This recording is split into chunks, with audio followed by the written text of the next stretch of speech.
Mais est-ce que le fait d'être au pouvoir, est-ce que le fait d'être accusé écartait le devoir de recherche des preuves? Maître Idrissa Traoré aussi, quoi qu'il soit ma maman, a bien plaidé, mais il a excellemment défendu les accusés. Je le remercie également, où qu'il soit. Nous avons nos confrères, je ne sais pas de quelle nationalité, Maître Pradel.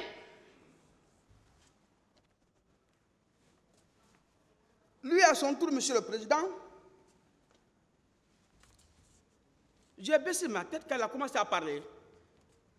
Je me suis dit, est-ce qu'il sait que nous sommes devant le tribunal criminel? Je me suis posé cette question. Est-ce qu'il sait que nous sommes devant le juge répressif? Il dit, Monsieur le Président, pour vous convaincre, pour vous apporter les preuves à lui, parlant du viol, il dit, ce n'est pas 10, ni 15, c'est des centaines de viols, beaucoup n'ont pas voulu être identifiés. C'est des phrases qu'on ne dit pas devant un juge répressif. Il n'en a pas besoin. Il n'en a pas besoin. Des affirmations gratuites. Qu'est-ce qu'un juge peut tirer dans ça? Qu'est-ce qu'il peut tirer? Il y a eu 1000 morts. Il y a eu 1000 viols. Il peut tirer quoi? Il n'en a pas besoin.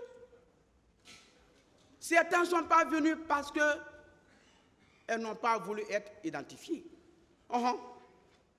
Nous autres, si tes clients ne sont pas venus, mais nous allons faire quoi? Le tribunal s'intéresse à celui qui est devant lui. Donc, l'élément essentiel de l'intervention de ce confrère, je me suis dit, de qui il se moque? Pour lui répondre dans ma prise de notes, j'ai dit, de qui il se moque? De qui? C'est de lui-même. S'il n'a pas la capacité de prouver, d'envoyer tes clients pour dire au tribunal, voici ce que nous avons subi, voici les justificatifs conformément à l'article 487. Tout est précis. Ce dernier aussi, Monsieur le Président, malheureusement, mais de passage, je le salue quand même. Voici une partie civile que j'ai beaucoup remerciée parce que leur contribution peut apporter quelque chose. Là, vous mettez Haribo. C'est la grande dame du club de la défense qui habille bien ce côté. Il n'a pas, Monsieur le Président, pour sa conscience, pour sa foi, il n'a pas voulu suivre le même chemin que les autres. Il dit, votre affaire de crime contre l'humanité, moi je ne suis pas là dans les... Le tribunal est saisi d'une ordonnance. Je reste fidèle à ma conscience, je reste fidèle à ma foi et je reste fidèle à l'ordonnance 0017 pour aider le tribunal. Sauf que son problème, Monsieur le Président,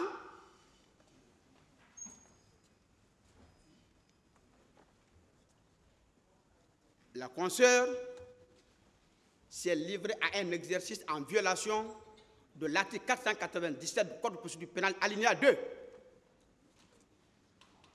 Ça ne se fait pas aussi.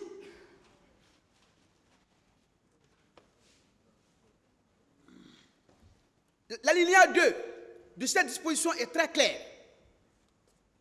Le juge ne peut rendre sa décision que sur la base des éléments qui ont été discutés devant lui.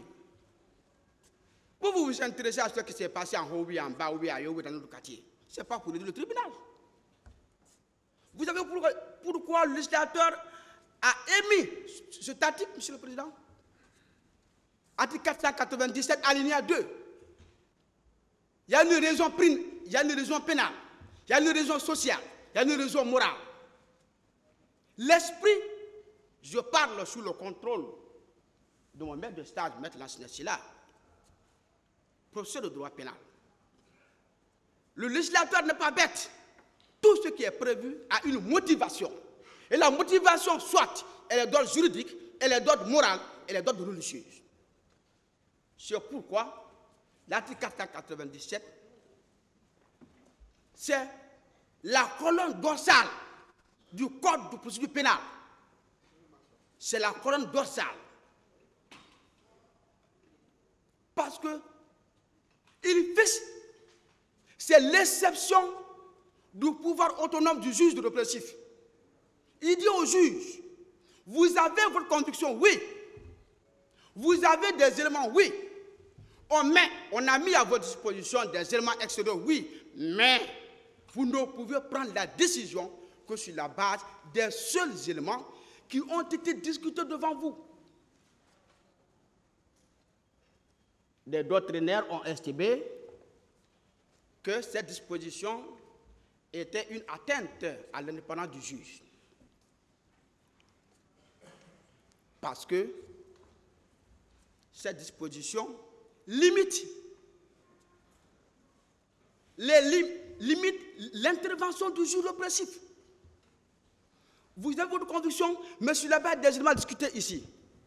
Et notre consoeur s'est livré à un exercice de lecture des procès-verbaux. Des procès-verbaux. Pourquoi le législateur pénal a retenu cette disposition? Il sait qu'il y a une enquête préliminaire devant les OPJ. Il sait qu'il y a une information devant les juges d'instruction, les juges d'enquête. Il sait. Mais malgré tout, parce que pourquoi, Monsieur le Président, je n'ai rien à vous apprendre.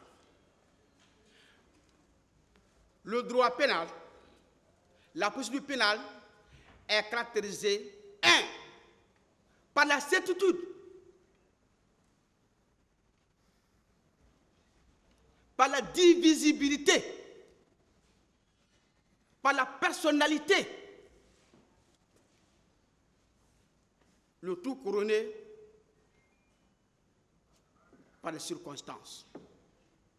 Oui, les circonstances, Monsieur le Président, un accusé qui se trouve devant un juge d'instruction, le juge de jugement ne sait pas dans quelles circonstances l'audition a été faite. Il ignore. Il ne sait pas dans quelles circonstances l'agent pénal a été reçu. Est-ce que pendant que le juge le recevait, est-ce qu'il avait faim? Est-ce qu'il était malade? Ce sont des pressions internes et externes qui anéantissent la capacité morale de réflexion de l'agent pénal. Oui, il ne sait pas. C'est pourquoi, malgré tout, on se livre à un raisonnement, au raisonnement des officiers de police judiciaire. Oui, regardez, c'est vous qui avez signé oui. Donc, vous êtes coupable. Je ne veux pas entendre de tel raisonnement de la bouche d'un avocat ou d'un magistrat. C'est honteux. Si vous avez signé oui, vous êtes coupable. Et malgré tout, le législateur dit, malgré ça, le juge de jugement, il ne peut apprécier que les informations, les pièces matérielles qui sont discutées par toutes les parties. Il est lié par sa conscience. Il ne peut pas comprendre la faculté.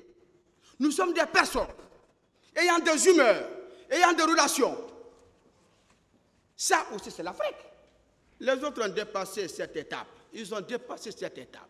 Nous sommes liés socialement. Nous avons des humeurs, les antécédents.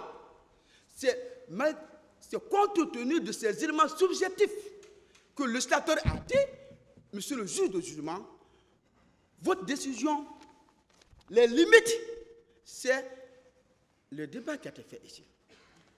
Et si vous vous livrez à un exercice de lecture des procès-verbaux établis au niveau du cabinet d'instruction, mais tu passes à côté, parce que tu n'apportes rien au juge. Tu n'apportes rien au juge. Je n'ai pas besoin de rentrer dans l'histoire des signatures sur le procès-verbaux. Je n'en ai pas besoin. Donc, Maître Haribo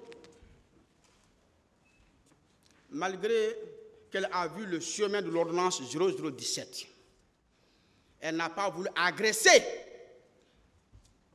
la foi de cette ordonnance. Sur ce tellement je le remercie, mais malheureusement, son intervention n'a rien apporté au tribunal parce qu'elle a violé les dispositions de l'article 497 Code de procédure pénale. C'est plus simple, très simple. Et on n'est pas obligé d'intervenir. Si ce qu'on doit dire ne peut rien apporter au juge, que j'ai pitié d'ailleurs,